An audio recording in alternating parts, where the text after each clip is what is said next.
여러분, 우리가 세상 살면서 취할 것과 버려야 될 것들이 많아요. 그런데 좋은 것은 취해야 되고 나쁜 것은 버려야 되는데 이걸 반대로 하는 사람들도 많습니다. 나쁜 건 취하고 좋은 건 버리는 사람들이 있어요. 성경은 취할 것과 버릴 것에 대해서 엄격하게 구분해 놓고 우리에게 취하라는 것과 버리라는 말씀을 확실하게 하고 있는데요, 오늘 본장에 보면 많은 교훈이 있지만 그 중에서 버려야 할 것들 한 4가지 정도를 제가 말씀을 드리려고 해요. 또 오늘 22장부터 24장까지 보면 이 잠언서 솔로몬이 지은 게 아니고 또 다른 지혜자가 기록한 말씀으로 이렇게 우리에게 확인시켜주고 있어요.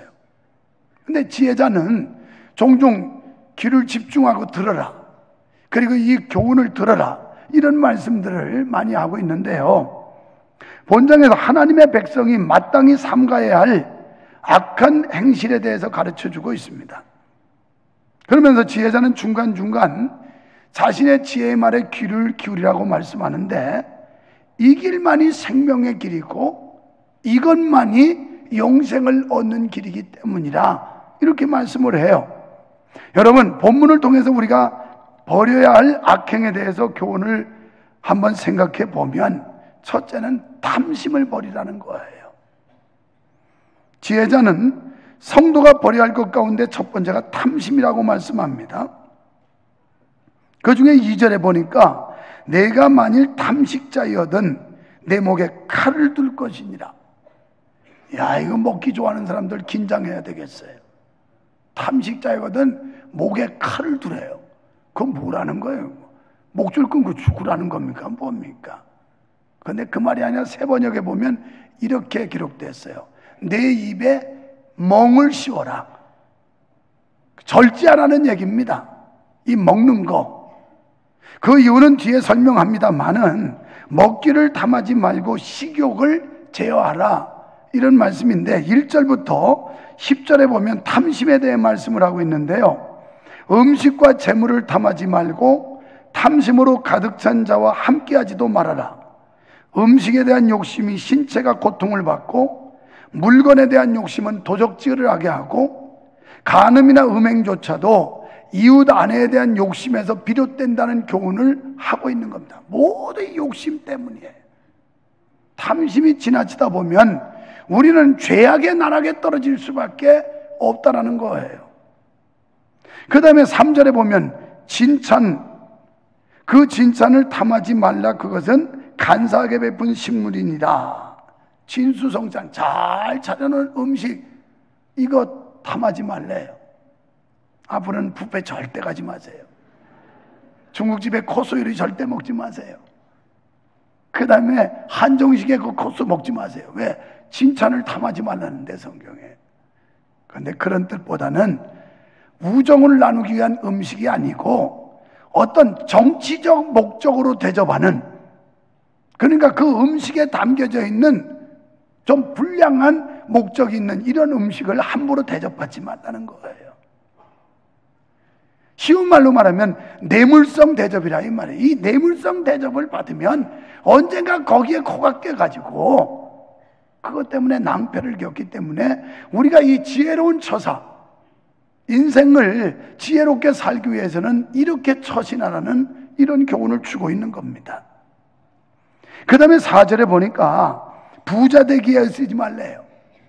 여러분, 가난한 거 한탄하지 마세요. 성경에 보니까 그건 뭐 이렇게 부자 되지 말라네요. 그래도 부자는 돼야 되지 않겠어요?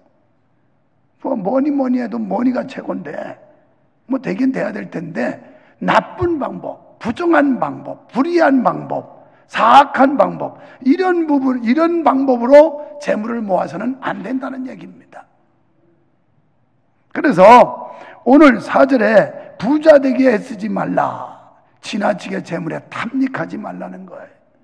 여러분이 신앙생활 하는데도 지나치게 재물에 집착하면 믿음 생활 제대로 못해요. 인색한 사람은 제가 보니까 언제 걸려도 걸리더라니까요. 그저 우리가 왜 불평하고 원망하느냐? 없다는 것 때문에, 모자라다는 것 때문에, 더 많이 얻지 못했다는 것 때문에 불평불만이 많아요. 그저 하루 세 끼 굶지 않고 먹으면 됐고, 그저 길바닥에 나앉지 않았으면 됐고, 그렇다고 도전하지 말라는 얘기가 아니에요. 지금 여러분의 형편과 처지에서 자족하는 비결을 배워서 감사하라는 얘기예요. 아무리 돈이 많아도 쓰지 못하고 죽으면 헛일 아닙니까? 아무리 고량진미가 있어도 먹을 수 있는 건강이 없으면 허사 아닙니까? 그래도 우리에게 건강도 주시고 적당히 쓸 물질을 주셨다는 데서 만족하고 감사할 때 더 큰 은혜가 임하게 되고 하나님의 더 큰 축복이 임할 줄 믿으시기 바랍니다. 그래서 재물을 모으기 위해서 비윤리적이고 불법적인 꾀를 쓰지 말라는 거예요. 정당한 방법으로. 정당한 방법. 우리가 짓는 엄청난 죄악은 모두 탐심 때문입니다. 욕심을 버리고 자기 것에 만족한 정결한 마음이 얼마나 귀한지 몰라요. 여러분, 감사의 은혜가 있기를 축원합니다. 그래서 지혜자는 뭐라고 그러냐면 무릇 자기의 마음을 다스리는 자는 적군의 성을 빼앗는 용사보다도 강하대요. 우리 마음, 이 마음을 잘 추스르는 거, 이게 얼마나 중요한지 몰라요. 마음을 다스리지 못해서 불행해요. 마음을 다스리지 못해서 불편해요. 마음을 다스리지 못해서 가정에 불화해요. 이 마음을 다스릴 줄 알면 행복하게 되는 거예요. 행복하게. 갈라디아서 5장 16절에 보니까 내가 이르노니 너희는 성령을 쫓아 행하라. 그리하면 육체의 욕심을 이루지 아니하리라. 성령의 소욕, 성령의 이끌림 받고 성령의 인도받는 여러분 되시기를 축원합니다. 그러면 육체의 소욕을 이루지 않아요. 그런데 성령의 이끌림을 못 받으면 자꾸 육체가 강해지는 거예요. 그래서 육적인 사람이 돼요. 사도 바울은 그랬습니다. 나는 날마다 죽는다고. 자아를 죽이는 일이 믿음 생활하는 거고요. 그는 내 속에 두 마음이 싸운다고 그랬어요. 하나는 육체의 소욕, 하나는 성령의 소욕. 그래서 기도 열심히 하고 하나님의 말씀 듣고 읽고 은혜가 충만하면 성령이 충만해서 성령의 소욕에 따라 살지만 그러지 않을 때는 육체의 소욕으로 자꾸 가게 돼 있어요. 마치 지남철이 어느 것이 자석이 세냐, 자력이 세냐에 따라서 쇠붙이 가까이 있는데, 가운데 있는데 그걸 끌어가듯이 육체의 소욕이 세면 우리의 영혼을 자꾸 육적인 사람, 성령의 소욕이 세면 우리를 영적인 사람으로, 이렇게 차이가 나는 거예요. 사랑하는 여러분, 우리는 탐심을 버려야 될 줄로 믿습니다. 탐심을 버릴 때 남을 배려할 수 있고 다른 사람에게 덕을 세울 수 있고 다른 사람에게 존경받을 수가 있어요. 모든 이 욕심, 이게 문제예요. 그래서 야고보 사도는 뭐랬냐면 욕심이 잉태하면 죄를 낳는데요. 그런데 이 죄는 자꾸 자라는 성질이 있어요. 죄가 장성한 적 사망을 낳는데요. 죄의 결과는 뭐냐? 사망이에요. 그래서 우리는 이 죄의 싹을 아주 그냥 어릴 때보다 막 아주 이겨가지고 없애버려야 돼요. 없애버려야 돼요. 초전 박살 내야지 내비두면 이 죄가 자꾸 자라난다니까요. 그래서 결국 우리를 사망에 이르게 하는 거예요. 그런데 그 원인이 뭐냐? 욕심이에요. 감사하지 못하는 거 욕심 때문이에요. 화목하지 못하는 거 욕심 때문이에요. 그래서 다른 사람을 배려하지 못하는 거 다 욕심 때문에, 자기 중심적으로. 교회 생활하면서 불평불만한 사람 전부 욕심 때문이에요. 내가 볼 때는. 왜? 자기 욕심 충족 안 된다고 막 중얼중얼 하고 막 십전 대보탕 개나리 보따리 뭐 해가지고 이러고 욕심 때문에. 탐심을 버리시기를 축원합니다. 두 번째는 음주를. 나 이거 이런 대목 나올 때마다 설교하기가 얼마나 부담스러운지. 제발 성경에 이런 건 안 나왔으면 좋겠어요. 그래서 금주 금연하라는 거.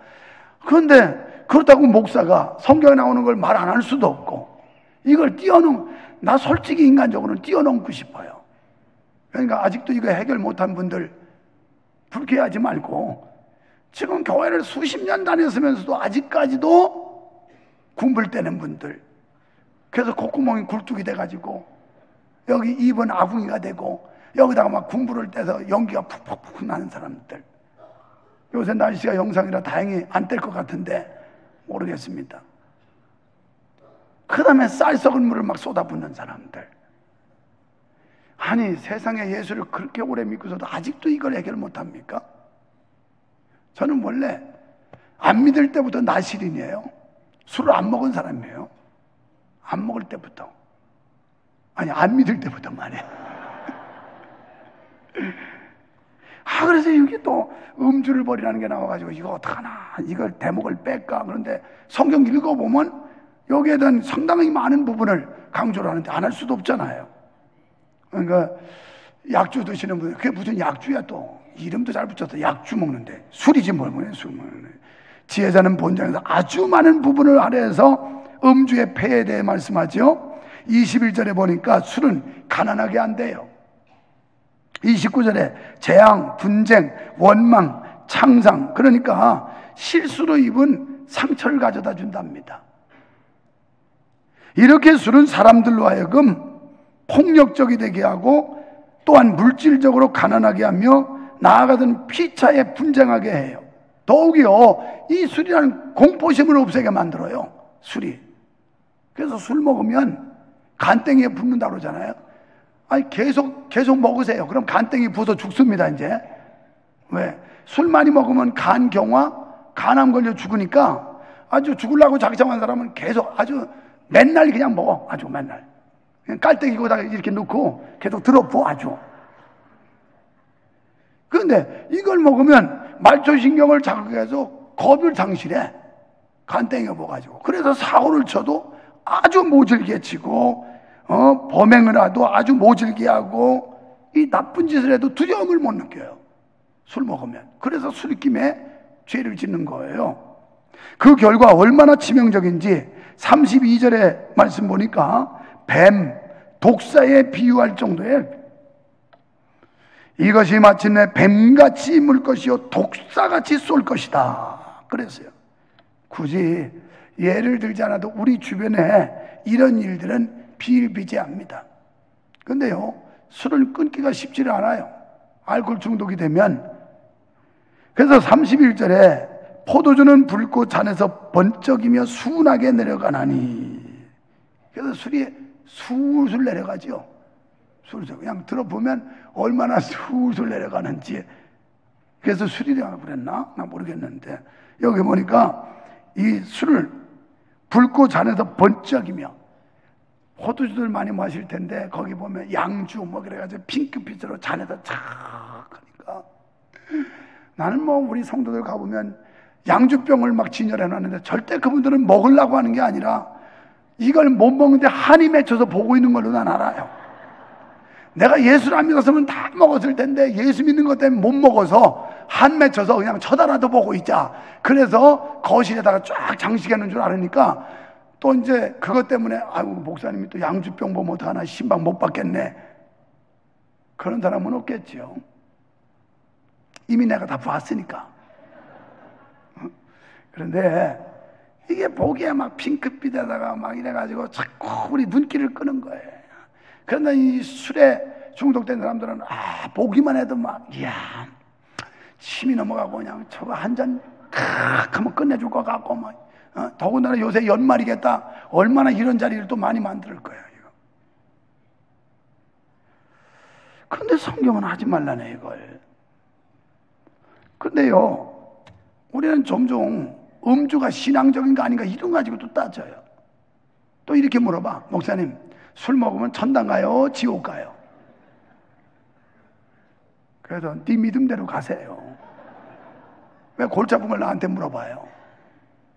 지옥 간다고 그러면, 아니 믿음으로 구원받는 건데 술 좀 먹었다고 지옥 가냐고 또 이럴 테고, 먹으라고 그러면 목사님이 먹으랬다고 막 그러고, 그거 어디서 찾냐면 또 사도 바울이 사랑하는 제자 디모데가 위장병이 있어가지고 위가 나쁘니까 그게 약주거든. 그 위 치료를 위해서 소주를 약간씩 먹으랬더니 그거 보라고 바울 사도가 디모데한테 술 먹으라고 그랬다고. 그런데 뭘 먹지만 하니 또 이래. 오늘 31절 한번 보시죠. 그럼 뭐라 그러나? 술은 보지도 말래. 보지도 말래. 내 말이 아니고 아니다. 더 밑에 내려가야 나오는가? 내 눈에 개의한 것이 보일 것이요 내 마음 망령되겠는. 그러면서 어디 갔나? 이거 내가 봤었는데 보지도 말랬는데 31절? 아 그렇구나. 보지도 말래. 보지도 말래. 아니 먹지 말라는 것보다 더한 건 보지도 말라요. 보지도 말라. 그런데 여러분은 그럴 거예요. 목사님은 목사님이라 이해를 못하지. 우리가 사회생활 하려고 하면 사회 현실은 그렇지 않습니다. 직장에서 회식한다고 뭐 직장 상사들이 말이지 이렇게 권하는데 안 할 수도 없고 지키면 또 진급 못할 거. 진급하지 마. 술 먹어서 진급하는 거면 진급도 아니야. 그건 자기 능력이 특출나고 뛰어나서 인정받아 진급을 해야지. 술 잘 받아 먹어가지고 진급했으면 그건 정상적인 진급도 아니야. 그래서 이게 이제 음주 문제가 신앙 문제로 다투기 전에 술로 인한 피해를 살펴본다면 음주는 성도의 경건 생활에 전혀 도움이 안 된다는 거예요. 도움이 안 돼. 도움되면 잡수라고 하지요. 여러분, 우리 한국 문화 속에서 그걸 먹느냐 안 먹느냐 중요한 게 아니라 적어도 교회 다니는 사람, 신실한 신자라고 하면 이 두 가지 금기사항은 누구나 한다. 이렇게 인식이 돼 있잖아요. 그게 우리나라 이 기독교 문화 아닙니까? 그렇다면 이것을 해서 하나님께 영광이 되느냐, 사람들에게 덕이 되느냐를 생각해야죠. 고린도전서 10장 31절에서 너희가 먹든지 마시든지 무엇을 하든지 직장 생활하든지 사업을 하든지 밥을 먹든지 뭘 하든지 마시든지 음료수를 마시든지 하나님의 영광을 위하라는 게 성경의 가르침 아니에요. 이게 구별된 삶이에요. 적어도 기독교인이라면 그렇게 살아야 돼요. 할렐루야. 세 번째는 불효를 버려야 됩니다. 불효. 기독교는 효의 종교예요. 그래서 우리 기독교인들 부모를 공경하는 건 당연한 도리입니다. 이것은 교회 안에서도 어르신들을 잘 섬기고 공경해야 될 그런 책임이 있고 의무가 있어요. 부모님들은 한결같이 자식 잘 되는데 소망이에요. 당신보다도 자식이 건강하고 자식이 형통하고 자식이 잘 되기를. 그리고 믿음의 부모들의 최고의 소망이 있다면 자기 자식들이 믿음의 유산을 물려받고 믿음의 대물림하는 거, 이게 부모님들의 소망인 줄 믿으시기 바랍니다. 그래서 젊은이들이 잘 믿어야 돼요. 잘 믿어요. 또 신앙을 가진 부모들이 이런 정신을 가지고 자녀들을 교육을 해야 돼요. 믿음에 바로 서도록 말해요. 26절에 보니까 부모의 마음을 헤아리라는 겁니다. 내 아들아, 내 마음을 내게 주며 내 눈으로 내 길을 즐거워할지어다. 25절에 내 부모를 즐겁게 하며 너 낳은 어미를 기쁘게 하라. 24절 의인의 아비는 크게 즐거울 것이요 지혜로운 자식을 낳은 자는 그를 인하여 즐거울 것이니라. 여러분, 부모님 돌아가신 뒤에 효도할 생각 말고 살아생전에 효도하시기를 바랍니다. 여러분, 다 소용없어요. 부모님 위해 기도하세요. 여러분의 부모님 돌아가시기 전에 예수 믿고 구원받기를 기도하세요. 부모된 여러분 자식들 예수 잘 믿게 해야 효도받을 줄 믿으시기 바랍니다. 출애굽기 20장 1절, 12절이나 에베소 6장 1절 이하에 보면 부모 공경에 대한 말씀이 나와요. 그래서 우리 믿는 사람들 철저하게 부모 공경해야 돼요. 네 번째, 빨리빨리 가야 되겠다. 음행을 버려야 됩니다. 중요한 거예요. 지혜자는 마지막으로 주의 백성이 삼가야 할 악행으로 음행 문제를 들고 있는데, 여러분, 하나님께서 천지를 창조하신 후에 인간의 최초의 제도를 준 게 가정제도예요. 가정. 그래서 남자와 여자가 만나서 가정을 이루고, 이게 사회 구성의 최초의 사회입니다. 때문에 이 제도가 얼마나 거룩하고 신성한 제도인지 몰라요. 그런데 음행은 바로 이런 신성한 결혼 제도를 파괴하는 무서운 악행이 됩니다. 먼저 음행은 부부 사이의 신성한 혼인 계약을 파괴하고, 음행한 자는 배우자뿐 아니라 하나님과의 관계도 단절되는 겁니다. 그리고 가정의 평화도 파괴해요. 부부관계뿐 아니라 자녀와 부모 사이도 파괴됩니다. 가정의 질서도 서서히 무너지기 시작합니다. 바로 이것이 음행이 만연한 가정, 음행이 만연한 사회의 병폐예요. 이 사회가 건강해요. 이런 걸 막아야 되는데 이런 걸 조장질을 하고 있어요. 지금 이건 무서운 시대예요. 왜냐하면 음료는 깊은 구렁이요 함정과도 같다고 말씀하고 있어요. 27절 28절에 보면 말씀은, 여기 이 말씀은 짐승을 사냥하기 위해 파놓은 목이 좁고 속이 깊은 구덩이를 가리키는 거예요. 한 번 빠지면 못 나온다는 거예요. 한 번 들어가면 죽어요. 이렇게 음료에게 한 번 사로잡히면 결국 그 유혹에서 빠져나오기가 쉽지 않다는 겁니다. 성도 여러분, 우리가 생각하는 것이 무엇이고 바라보는 것이 무엇이냐에 따라서 우리의 인생은 결정이 되는 거예요. 그래서 골로새 3장 2절에 보니까 위의 것을 찾아라. 위를 봐야 돼요. 위. 여러분, 모든 식물들은 태양을 바라봅니다. 태양으로부터 영양분을 공급받기 때문에 우리도 마찬가지로 주님을 바라봐야 돼요. 주님. 그래도 주바라기가 돼야 돼요. 주바라기.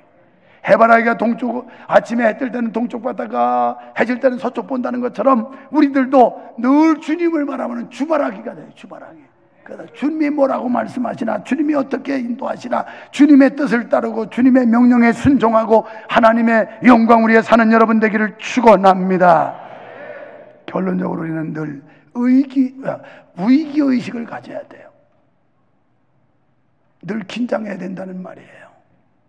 저도 위기의식을 가져야 돼요. 신앙이 떨어지지 않도록, 변질되지 않도록, 여러분도 믿음이 실패하지 않도록 긴장해야 돼요. 방심은 금물이에요. 언제 무너질지 몰라요. 그 믿음 언제 떠날지 몰라요. 항상 위기의식을 가지고 바짝 긴장해야 됩니다. 바짝. 그래야 영혼의 즐거움을 향해 힘써 나가게 될 줄로 믿습니다. 이 모든 일들이 귀하신 주님이 우리를 붙들어줘야 가능한 거예요. 내 힘으로는 안 돼요.